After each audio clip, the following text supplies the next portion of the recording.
며칠 전이죠. 22년 10월 27일에 제11차 비상경제 민생회의라는 거를 대통령 주재로 진행을 했습니다. 이게 사실 그 이례적으로 이거 생방송으로 진행을 했기 때문에 뭐 대단한 게 나오나 사실 뭐 비상경제 민생회의이기 때문에 뭔가 큰 건가라고 기대를 하고 봤었는데 이 1시간 30분 정도 되는 회의 중에서 이 부동산 관련된 거는 사실 한 4분 정도 나왔습니다. 그러니까 뭐 내용 자체가 길지는 않았어요. 대부분 뭐 이제 국가 경제에 대한 얘기들 그런 게 더 중요하니까 그런 얘기들을 하긴 했지만 그러다 보니 이제 이 보도 자료도 사실 달랑 2장밖에는 안 됩니다. 근데 이게 분량을 짧지만은 사실 그 내용 자체는 꽤 파격적으로 바뀌는 부분들이 좀 있거든요. 그 회의 내용을 보면은 이 정책보다 사실 요 중요 포인트는 요건 것 같아요. 규제를 도대체 왜 푸는가 이 부분에 대해서 제가 그 내용을 보니까 이거더라고요. 해외 건설 산업에 대한 얘기들을 하다가 이제 국토부 장관이 이제 자연스럽게 이제 국내 이야기를 합니다. 그러면서 이 건설사들이 지금 대단히 위기감을 느낀다. 물론 이제 해외 수주도 열심히 하려고들 하지만 그래도 지금 국내외가 다 지금 힘든 상황이니까 전반적으로 지금 건설 경기의 침체가 우려되고 있고 이거를 막아야 되겠다는 생각을 하게 됐다. 뭐 이런 취지의 발언을 합니다. 그래서 이 정책이 지금 달랑 2장짜리지만 이게 주택 시장을 뭐 활성화하겠다 뭐 이런 것도 있겠지만 기본적으로는 건설업 경기 침체 방지 대책이다라는 거를 알고 보시는 게 좋을 것 같아요. 자, 그래서 이 보도 자료도 보면 실제로 이 1번 대책, 2번 대책이 바로 청약 규제 완화입니다. 그러니까 이게 지금 건설업을 좀 살려야 된다라고 이제 정부가 중요도를 여기다 부과한다는 거죠. 자, 이 1번 대책부터 볼게요. 청약 당첨자가 기존 주택을 처분 기한하는 게 있는데, 그러니까 처분해야 되는 기간이 있는데 그걸 연장해 주겠다라는 게 가장 1번입니다. 자, 현재는 기존 주택 처분을 조건으로 청약에 당첨되는 1주택자는 입주 날로부터 6개월 이내에 팔아야 됩니다. 그리고 이거를 서약을 하고 사는 거죠. 그런데 이게 너무 짧다. 그래서 2년으로 연장해 주겠다는 겁니다. 그러면 이게 무슨 말인가라고 좀 의문이 드는 분들도 있을 거예요. 아, 그래? 뭐 입주 날로부터 6개월 안에 뭐 팔면 되는 거 아니야? 라는 생각을 하실 수도 있는데 이 대책은 아주 옛날로 돌아갑니다. 이 2018년도 12월 11일부터 적용된 대책인데 이게 9.13 대책. 여러분들도 이제 좀 잊으셨겠지만 4년 전입니다. 벌써. 9.13 대책의 후속 조치로 이 청약 제도를 개선한 게 있는데 여기에 나오는 게 있습니다. 근데 이게 상당히 무시무시한 거예요. 뭐냐. 이 기존 주택을 처분하는 조건으로 1주택을 받는 분들이 있죠. 그 청약되는 분들이 있지 않습니까? 그러면 그런 분들은 처분 계약 사실을 신고하여야 입주가 가능하다. 그러니까 처분하겠다는 그 계약, 뭐 매도 계약이겠죠. 이거를 신고를 하라는 거고 그거를 6개월 안에 처분을 완료한다. 그러니까 잔금까지 다 정리하라는 거죠. 자, 그런데 그걸 만약에 안 지키면 어떻게 되느냐? 이 사업 주체가 공급 계약을 해지한다. 그러니까 분양이 취소될 수 있다는 겁니다. 이게 엄청나게 강력한 거죠. 그러니까 6개월 안에 못 팔면 분양이 없어지는데 거기다가 또 이런 것도 있습니다. 일부러 안 팔면 고의적으로 매각하지 않는 경우는 형사상 처벌도 가능합니다. 형사 처벌도 되는 거예요. 집을 안 팔았다고 형사 처벌하는 그런 정책이 있었어요. 네가 약속했는데 안 지켰으니까 너는 형사 처벌을 받아야 된다. 자, 근데 이게 3년 이하의 징역 또는 3천만 원 이하의 벌금입니다. 그러니까 이게 범죄라는 거죠. 그래서 이게 예전에 생겼던 건데 그만큼 1주택자들은 분양받지 말라. 뭐 이런 의도로 보시면 됩니다. 근데 이게 지금 상황에서 어떻게 영향을 주냐? 지금 입주 많은 지역들이 유독 급매물 같은 것들이 많다는 거를 여러분들이 좀 아실 수가 있을 텐데 뭐 지금 입주량 많다는 곳들이 있잖아요. 그런 곳들 가면은 급매들이 막 나옵니다. 자, 왜 그러냐? 가뜩이나 입주도 많은데 지금 대출 규제도 뭐 안 하는 게 아니죠. 대출 규제 계속 하고 있는 상황에서 뭐 이제 조금 푸는 거죠. 거기다가 금리가 지금 급격하게 올라가고 있는데 안 팔면 어떻게 됩니까? 분양이 해지가 돼요. 아니면 형사처벌을 받는단 말이죠. 그러니까 어떻게 됩니까? 입주가 많은 곳들은 가뜩이나 지금 그 1주택자들 중에 처분 조건으로 분양받은 분들도 있을 텐데 그런 분들이 반년 안에 팔아야 되는데 다 같이 비슷한 시기에 입주가 들어가면서 같이 매물을 팔아야 되니까 급매물들이 좀 많이 나오고 있는 게 이런 이유도 있습니다. 그래서 이 정책의 목적은 지금 급매나 급급매 같은 것들 가뜩이나 거래량이 감소해가지고 6개월 안에 어떤 그 데드라인을 정해놓고 팔아야 되는 분들 입장에서는 너무 안 팔리는 거죠. 그러니까 급매나 급급매로 안 팔면 분양이 취소되는데 아니면 형사처벌 받아야 되는데 안 팔 수가 없으니까 그래서 그런 매물들을 한 2년 정도 시간을 줄 테니까 좀 천천히 내놔라라는 시장 안정화용 정책이라고 보시면 될 것 같아요. 자, 그리고 두 번째 정책도 바로 중도금 대출 보증 확대로 대출로 나오는데요. 이거는 이제 소위 말해서 이제 분양받았을 때 중도금 대출을 좀 더 많이 해주겠다 이겁니다. 이게 기본적으로 중도금 대출을 지금 9억 이하만 해줍니다. 그래서 9억이 넘어가면은 분양이 막 대규모로 미달라고 했던 게 기억나시죠? 근데 이거를 12억까지 올려준다는 겁니다. 그러니까 조금 더 청약 그 신청을 하는 거를 좀 부담스럽지 않게 해주겠다는 거죠. 이게 지금 뭐 가뜩이나 뭐 이자도 높은데 대출을 많이 해줘서 무슨 의미가 있냐 이렇게 생각하시는 분들도 있겠지만 이게 DSR 적용에서 예외가 됩니다. 그러니까 소위 말하는 뭐 집단 대출 뭐 이렇게 하니까 분양받고 뭐 바로 입주하는 것도 아니죠. 최소 뭐 한 3년 정도 걸리니까 12억 이하들도 어쨌든 청약을 받으면 계약금 내고 중도금은 대출로 처리하고 그리고 이제 잔금 준비를 천천히 하면서 좀 받아봐라 이겁니다. 하도 지금 청약 시장이 지금 급냉하고 있으니까 청약 신청 유도 정책인 거죠. 이거는 지금 기사들에서도 많이 볼 수가 있는데 지금 청약 시장의 인기가 시들시들하죠. 그러다 보니까 이제 청약 통장 자체를 해지하는 분들도 많아진다고 합니다. 그러니까 지금 금리도 올라가고 물가도 올라가니까 가뜩이나 지금 긴축으로 해야 되는데 이 청약 통장 뭐 쓸데도 없는데 해지하자 이런 사람들도 나타나고 가입자 수도 지속적으로 감소하고 있다고 합니다. 해지도 많이 하시고요. 그냥 그만큼 지금 분위기가 안 좋기 때문에 정부 입장에서는 건설 경기 침체를 막겠다는 목적으로 이 정책을 발표한 것 같아요. 왜 그러냐? 이게 지금 청약 시장이 그 침체가 되면은 신규 공급이 또 끊긴단 말이죠. 그러면 또 나중에 공급이 또 이렇게 절벽 시기가 있게 되면 또 후에 또 큰일이 생길 수가 있으니까 꾸준히 공급을 해야 되는데 그런 방해 요소들을 하나씩 없애겠다는 거죠. 그래서 결론적으로는 이것도 거래를 어떻게든 활성화를 시키려고 청약도 어떻게든 좀 하게 하면서 이 시장의 분위기가 너무 급락하는 거를 좀 막아보려고 하는 거죠. 거기다가 이제 기존 주택들의 거래 활성화 대책도 있습니다. 뭐냐? 이거죠. 이번에 한번 규제 지역을 풀긴 풀었었습니다. 그래서 9월 21일에 한번 조정 대상 지역에서 한 40%를 풀고 투기과열 지구는 그때는 별로 많이 안 풀었어요. 근데 이게 지금 이럴 때가 아니다. 지금 투기과열 지구나 조정 대상 지역이라는 거는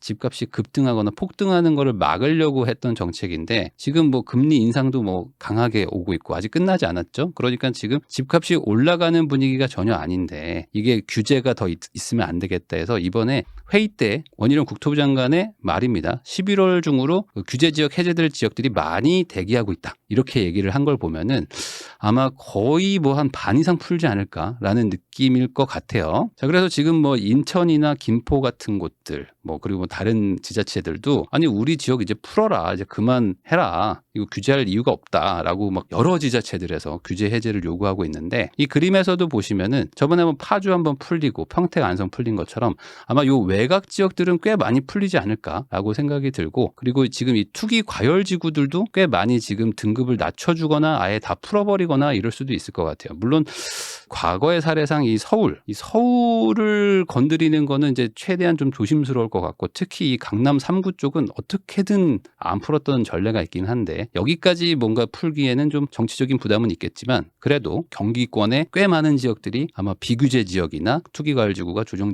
대상 지역으로 바뀔 것이다. 그리고 지금 세종시가 하나 지금 지방에 고독하게 있는데 여기도 아마 거의 풀리지 않을까라고 이제 추측을 해봅니다. 근데 이게 어떤 의미가 있냐?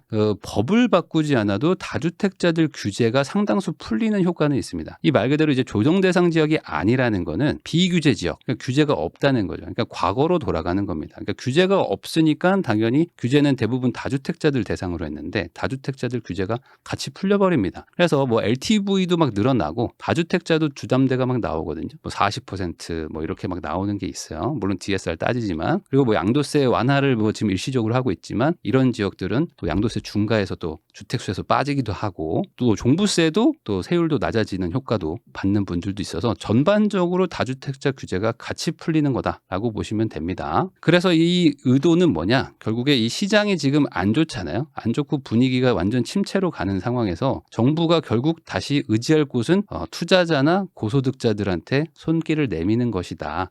뭐 손을 확 내미는 거는 완연한 뭐 미분양이 쌓이고 경기가 완전히 박살이 나면은 이제는 뭐 두 팔 벌려서 도와달라고 하지만 지금은 뭐 그런 상황까지는 아니니까 조금씩 풀면서 거래 활성화, 거래량이 너무 떨어지니까 역대급으로 지금 한파니까 이거를 좀 반전시켜 보겠다라고 해서 카드들을 지금 내고 있다고 보시면 됩니다. 그런데 이게 거래량이 반전이 안 될 가능성이 높아요. 그러니까 뭐 내려가는 속도를 조금 낮추는 건 있겠지만 이게 반등을 하기에는 사실 여건이 지금 좋지가 않죠. 그래서 반전이 만약에 없다, 그럼 아마 또 추가적인 규제 완화를 할 가능성도 높아 보입니다. 그리고 김주현 금융위원장이 또 이런 대책을 또 발표합니다. 많은 분들이 이미 들으셨겠지만 무주택자나 1주택자들은 대출을 확실하게 완화하겠다. 그리고 규제 지역에서는 원래 대출이 막 안 되는 게 있는데 그런 것들을 어디까지 풀어주냐. 규제 지역 안에는 대출 규제, LTV가 막 40%, 9억 넘어가면 뭐 20%, 뭐 15억 넘어가면 안 나오고 했잖아요. 그런 것들을 다 없애고 일괄적으로 통일하겠다. 50%까지 무조건 해주겠다는 겁니다. DSR도 적용은 되지만요. 그러니까 정리하면은 그냥 무주택 1주택자들은 규제 지역 안에서는 LTV가 50%, 그리고 뭐 비규제 지역들은 막 70%, 뭐 이런 식으로 LTV가 많이 풀린다라고 보시면 되겠습니다. 과거에는 9억 이하는 40%, 9억 초과는 20%였는데 이게 일괄적으로 적용되는 거죠. 그래서 아주 단순히 얘기하면은 한 10억짜리 아파트를 산다고 가정을 했을 때 현재는 한 3억 8천 정도 나오는데 이게 5억까지는 일괄적으로 해준다는 겁니다. 그럼 이제 이 얘기를 들으면 뭐 LTV가 지금 무슨 의미가 있냐, 금리 올라가고 DSR 규제가 있는데, 그래서 LTV 푼다고 해서 살 사람들은 없다라고 말하는 분들도 있는데, 이 정책은 기본적으로 뭐 당연히 대출을 푸는 거는 어찌됐든 간에 매수를 좀 하라는 의도도 있지만 요 전세 반환 목적으로 한 것도 유추가 됩니다. 지금 뭐 국토부 장관이나 이제 정부 관계자들이 얘기하는 것들이 전세나 이런 것들을 반환하는 목적으로라도 LTV를 좀 풀어야 된다. 그러니까 전세금 반환이 전세가율이 보통 뭐 50%, 60% 정도 되는데 LTV로 한 50% 풀면은 어찌됐든 간에 대출 받아가지고 뭐 돌려줄 수 있는 분들이 생길 거니까 그런 식으로 시장이 너무 급냉하는 거를 좀 막겠다라고